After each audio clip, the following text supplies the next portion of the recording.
Today I am going to be talking about the three main modes of persuasion. First of all, there's ethos.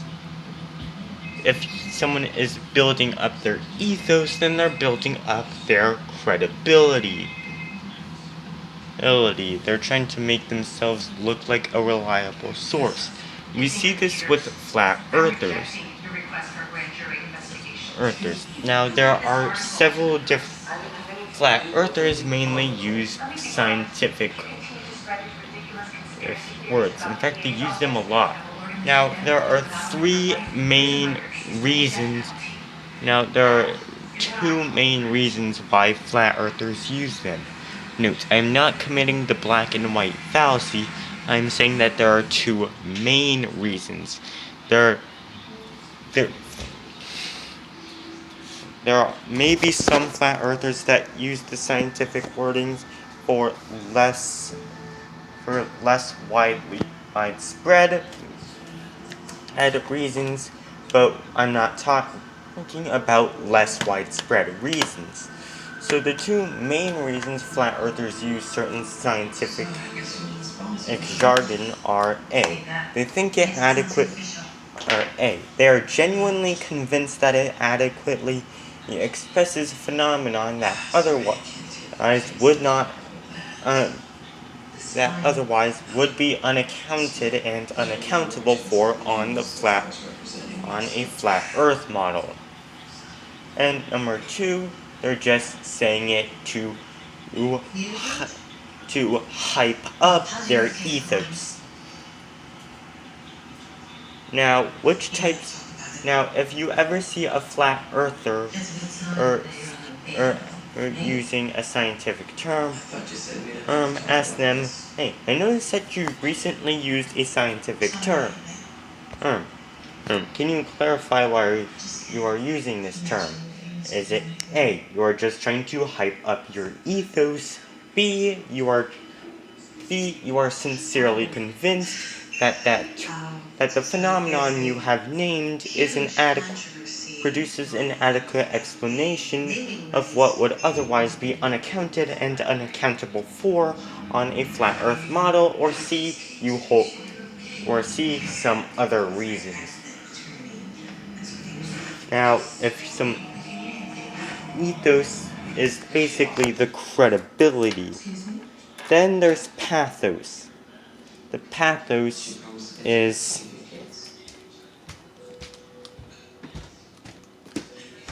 the logic. Let me see. I'm gonna go get my notes from this year. I also have my science notebook. What?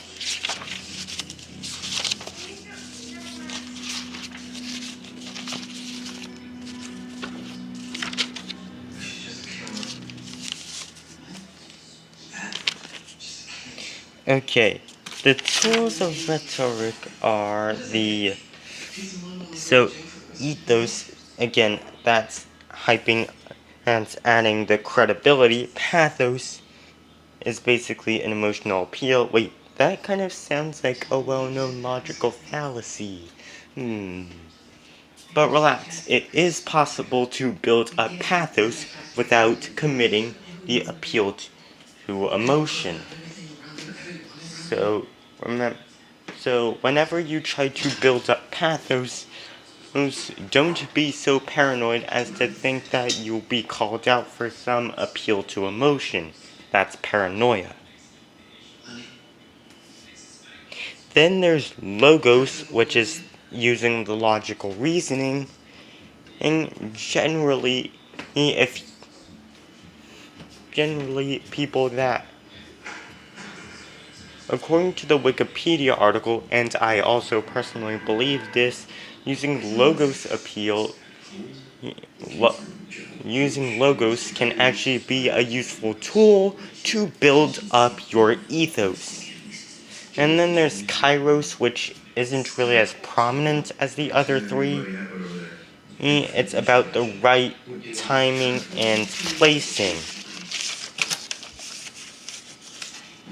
For example, certain arguments might be less persuasive or even inappropriate depending on the setting that they're made in. For example, it would be appropriate to make an argument for Christianity at a public debate about religion. It would not, however, be appropriate to make an argument for Christianity at an Islamic funeral.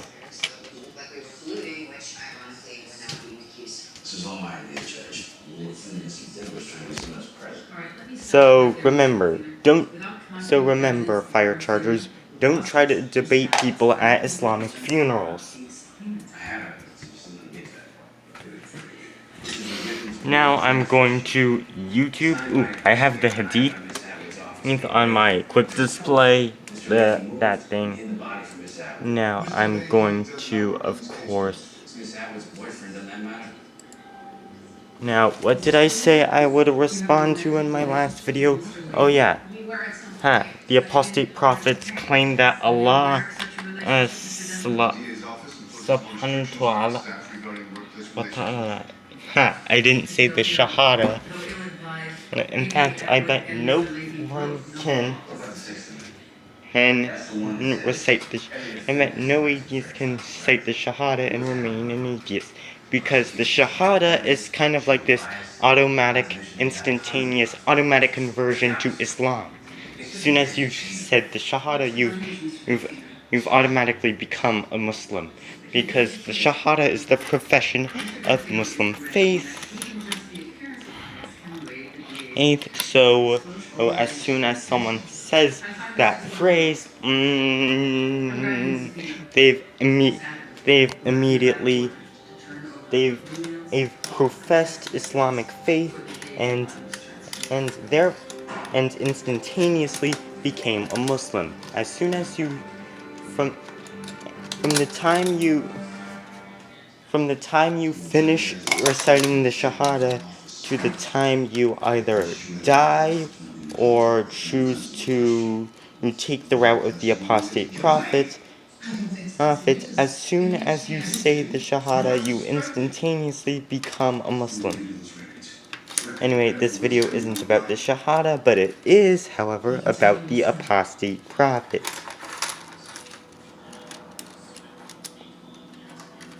Now, I generally wouldn't defend Muslims because, that guy Farid Responds, I think that's his username, makes BS accusations of honesty, or should I say deception, to be more accurate to the word he actually said, and against Christian apologists, who's just like the genetically modified skeptic did, except the genetically modified, except Farid and BS accusation is also committing the hasty generalization fallacy. In fact, as of now, I will no longer accuse anyone of lying unless I have unless I have probable cause to suspect that they know what they said is factually incorrect, and said it anyway with the intent to make other people believe that it is factually correct. Right. This is because someone can a factually incorrect statement in good faith, and B, making BS accusations of dishonesty is exactly what the atheists, it's like genetically modified skeptic do. However, their accusations are BS. However, since I don't want to be discriminating in favor of certain people by referring to their accusations of dishonesty as not BS intrinsically, which I never do, I just won't refer to someone as I will just say this person has, whenever someone says something incorrect, I will just point out the obvious fact that person has made a factual error. So let's see if we can find factual errors in the Apostate Prophet. How Allah got his name wrong. This video is titled How Allah Got His Name Wrong. Islam Debunked.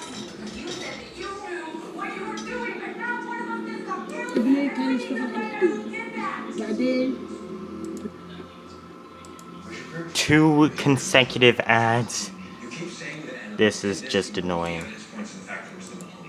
Hi everyone and welcome. This is the Apostate. What language is this? Indonesian? Prophet. We know who you are.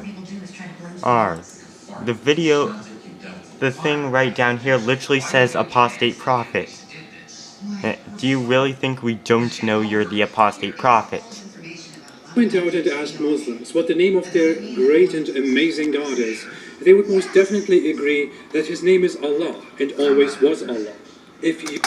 Okay, they might say that his name in Arabic is Allah, but none of them would argue that his name in languages like German or French is Allah. Or Spanish, because let me go into Google Translate, because just the existence of other languages refutes a lot of the stuff that Ridvan says. Ridvan the Apostate Prophet, just call him that. So translate.google.com.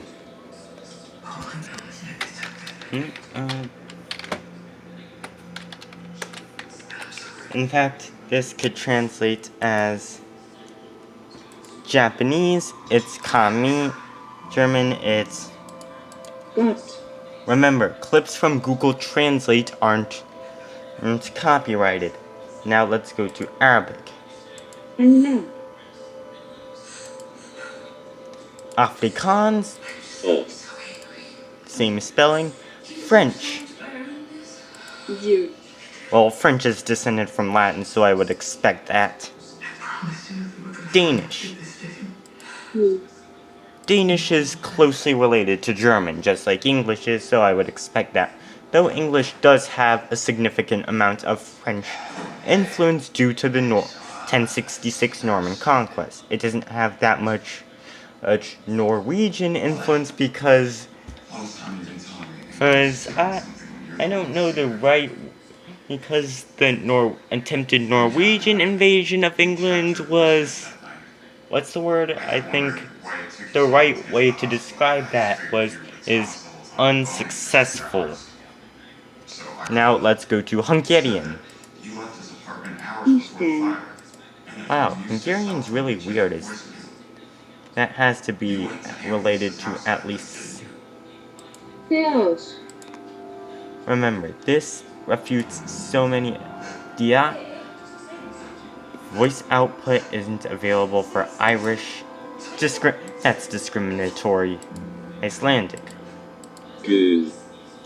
Well, Icelandic, they do. I heard on one source that remember, it was years ago, I don't even remember where I heard it. It says that Icelandic is one of the closest languages in existence to the Old English. Now let's go to Basque. I think that's the isolated language. Janiko. That's like the isolated language. They're out there. It's not related to any of the other European languages. Chichua. Why are there so many discrimination against Haitian Creole? And now I'll go to Austrian. Okay, Google, official language of Austria. The official language of Austria is German. Oh, I already did German, so let's get back to Ridvan. It's like my brain just broke all the way.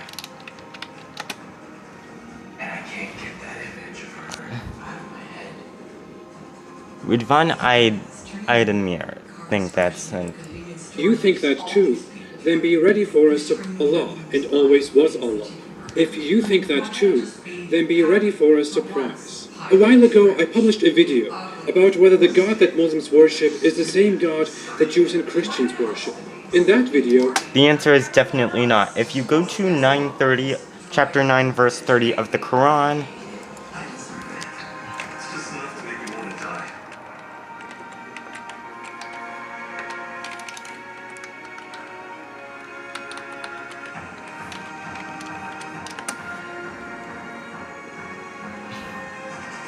the Jews say Ezra is the son of Allah. No, they don't. Christians say that is this.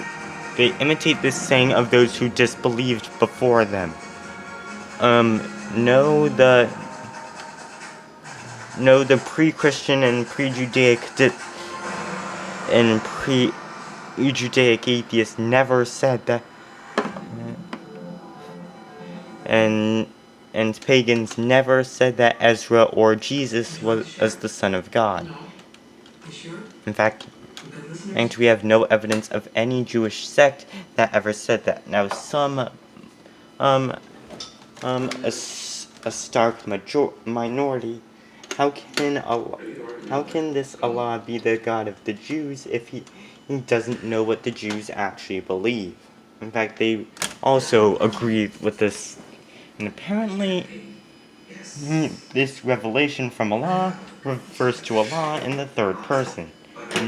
Understand that there is nothing wrong with that. But apparently, the fact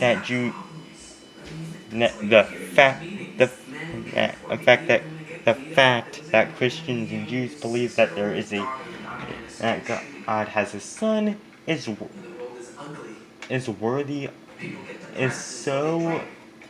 so deluded and heinous that the Islam actually that Allah ordered that Allah made his revelation actually orders for our extermination. So this is literal anti-Semitism. It literally refers to the Jews as deluded and calls for the destruction of the Jews. But people don't care about Jews now, apparently. I explained that God's name in Abrahamic belief before Islam is Yahweh, but that God's unique name in Islam is Allah. I explained that This has nothing to do with. This doesn't really have that much to do with Islam. God's name is Allah in the actual Arabic language, in the language itself. this is a major problem for Islam. What? How is different languages using different collections of phonemes to refer to the same thing a major problem for Islam? You left your phone in Islam never mentions the name Yahweh. There's a hearing for Emily's tomorrow. This is attempting to personify Islam. I think this might be the fallacy of reification, or maybe it might be. Asserts that his name is Allah, and Muslims enthusiastically argue that his name is Allah and not Yahweh. They probably aren't that extremist. But it really doesn't make any sense that God's name has suddenly changed on its way into Islam, or that Jews and Christians would have misunderstood or corrupted God's name. I think this might be a black and white. Yeah, definitely. He's presenting two options as the only two. He's presenting those options as the only two. When in reality, there are other things. Number one option, different language. Option number 3, different languages can. Possibility number 3, different languages can and refer to God by using different words. This topic is problematic for Islam, which is No, it isn't. why it rarely comes up. The reason why it rarely comes up is because nobody with a functioning brain actually thinks that it's a major problem. Nobody. Which is why I definitely want to go into it. In this video today, I want to prove to you that in the This is annoying. Please tell me that there's less than 12. Formation of Islam. There has been a huge mistake, which proves that Islam was fabricated by ignorant 7th century people. I will prove to you that the Islamic God is ignorant, and that he doesn't even know his own name, because he was just a 7th century man's best friend. So, let's go. As said, in Abrahamic religion, God's name is Yahweh. We find proof for that in the Torah. In Exodus 3:13 to 16, Moses talks to God and asks him what his name is, and what he should say to the Israelites. God tells him, I am that I am, and that this is what Moses should say to the Israelites. He goes on and says that he is Yahweh, the God of your fathers, the God of Abraham, the God of Isaac, the God of Jacob, and says, this is my name forever, the name you shall call me from generation to generation. In the next verse, it continues saying, go and gather the elders of Israel.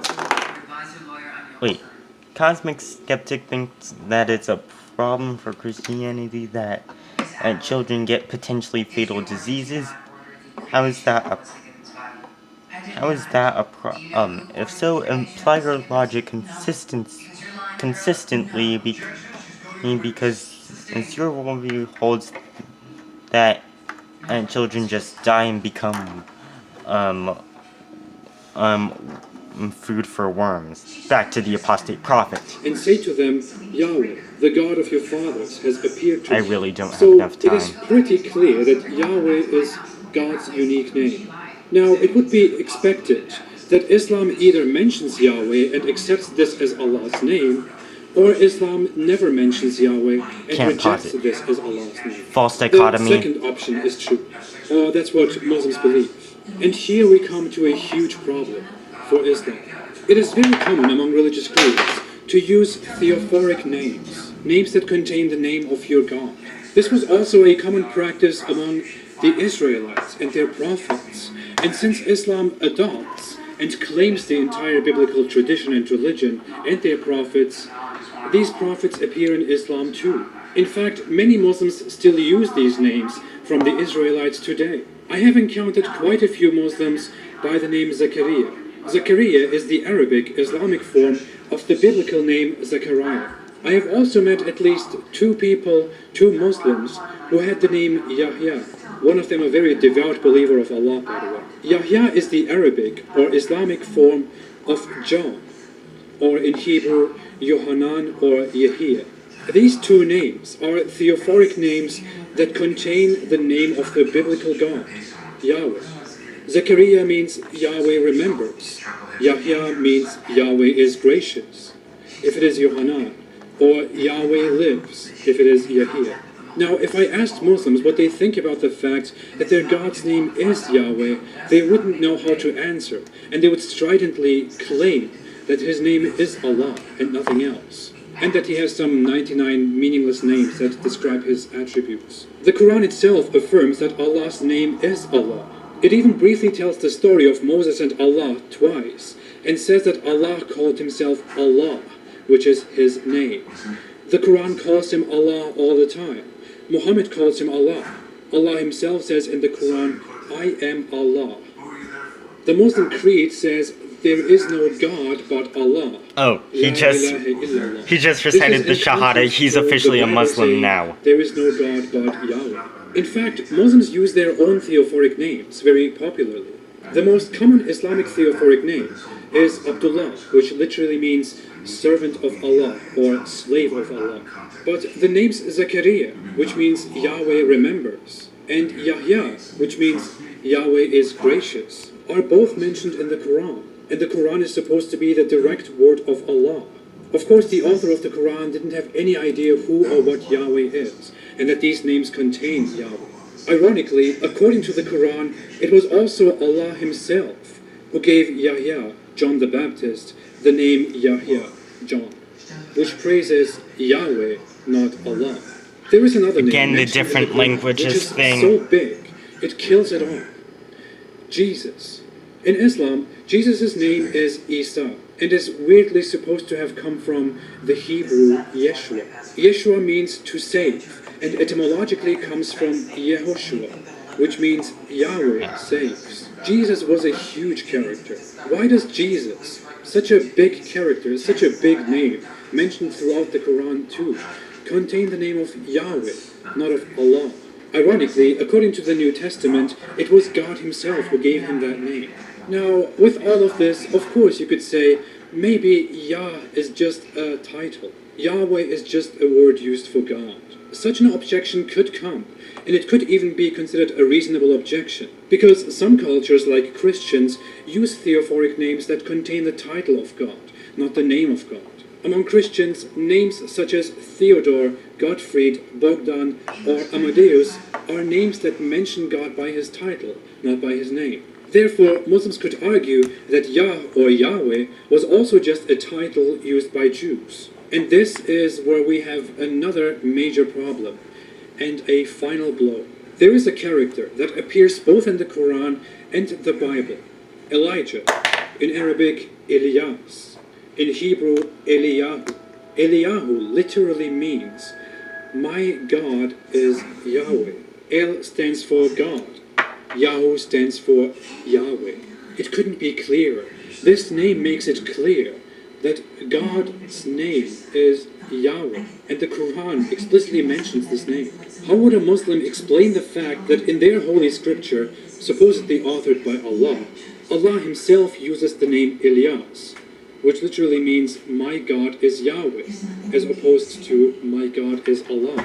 Different See, languages, when Jews I've remember already brought Elijah, this up. They remember him as my God is Yahweh, which is perfect. When Christians remember Elijah, they remember him as my God is Yahweh, which is perfect. When Muslims remember Elijah, they remember him as my God is Yahweh, when their God's name is Allah and not Yahweh. Doesn't this look terrible for Islam? No, it What is doesn't. your explanation to this? Again, There is different even a Quran languages. verse that mentions all the 4 characters mentioned in the Quran that contain the name Yahweh. Of course, the author of the Quran did this unknowingly. These are only the names mentioned in the Quran, by the way. Beyond these, Yusha, Joshua, is mentioned in the Hadith and means Yahweh is salvation. The Bible mentions Micaiah, which means who is like Yahweh. Obadiah, servant of God. Notice the similarity to Abdullah, servant of Allah. Isaiah, Yahweh is salvation. Jeremiah, Yahweh will raise. Zephaniah, protected by Yahweh. Joel, Yahweh is God, as opposed to Allah is God. Again, different etc. languages. Notice how all How is these this an Israelite issue? names contain Yahweh at the beginning or the end of their names. These are in contrast to other names mentioned in the Bible that were dedicated to other gods, such as Jezebel, glory to Baal, or Ishbaal, man of Baal. Muslims mention that God's name is Allah, and that even the old Israelites, even the prophets, Abraham and Moses, called him by that name, Allah. If that is so, then why do all these Abrahamic, supposedly holy names contain the name of Yahweh and say, my God is Yahweh, or Yahweh is God? Okay, some people might still have an objection here and think, how could that have happened? I mean, how could the Muslims get God's name wrong? They That's didn't. huge. Well, if we Different go back languages. to Exodus 3:15, which we mentioned at the beginning of the video, there is another word in that verse that will sound very familiar to Muslims, and quite similar to Allah. And some Muslims will even have raised that objection at this point. That word is Elohe, or Elohim, which stands for God. It literally means God, as in the title. Eloh is God's title, while Yahweh is his name. If you read Exodus 3:15 and say the Hebrew words were appropriate, this becomes clear. Elohim also said to Moses, say to the Israelites, Yahweh, Elohe of your fathers, Elohe of Abraham, Elohe of Isaac, and Elohe of Jacob, has sent me to you. This, Yahweh, is my name forever, the name you shall call me from generation to generation. Elohim, God, says to Moses that he is the God, Elohe, and his name is Yahweh. This is repeated numerous times throughout the Bible, in instances like Yahweh Elohim, Yahweh, God, or Yahweh Eloheinu, Yahweh is our God. The word Eloh stands for the one God, and is mentioned throughout the Bible, while the word Yahweh is the proper name of that God, and is mentioned nearly 7,000 times in the Bible. This word Eloh is a Semitic word for the one creator God. It was El or Elyon in Old Canaanite languages, Elah or Elaha in Aramaic, Eloh or Elohim in Hebrew, and it is El-Ilah or Ilah or Allah in Arabic. See, he It even describes brings the up position different of power languages. or a god, any god in general. It was also used by the followers of Baal, for example, for their own god. In fact, the Bible itself uses it to refer to other things, such as the Israelites making themselves a god of gold, or a molten god, or the gods of strangers, or the gods of the Amorites, and so on. But Islam adopted this word, Allah, and turned it into God's name, because the creators of Islam didn't know better. This is most likely a misunderstanding by Muhammad and his Arab friends, who would hear the Christians and Jews in Middle Eastern lands refer to their God as El or Elah or Elohim out of respect, because Jews have this tradition of not pronouncing his name and replacing it with other words like Adonai, Lord, and referring to him by what he is, the God, not by what his name is, Yahweh. That's why the New Testament, for example, adopts this tradition and practice and refers to God always by what he is, the God or the Father, and not by his sacred name, Yahweh, which is, however,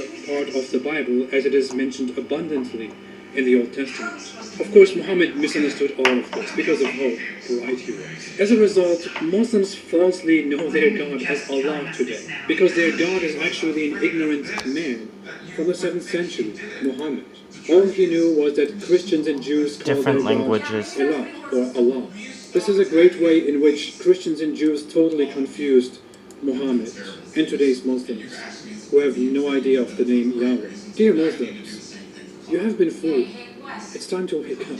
Seriously. It is kind of embarrassing to see that Islamic theology and knowledge is so weak that it is completely inconsistent with itself and revolves around a God that doesn't know his own name, and a 7th century self-proclaimed prophet who was ignorant enough not to understand what the name of the God was, that he was just Cutting hijacking now. for his newfound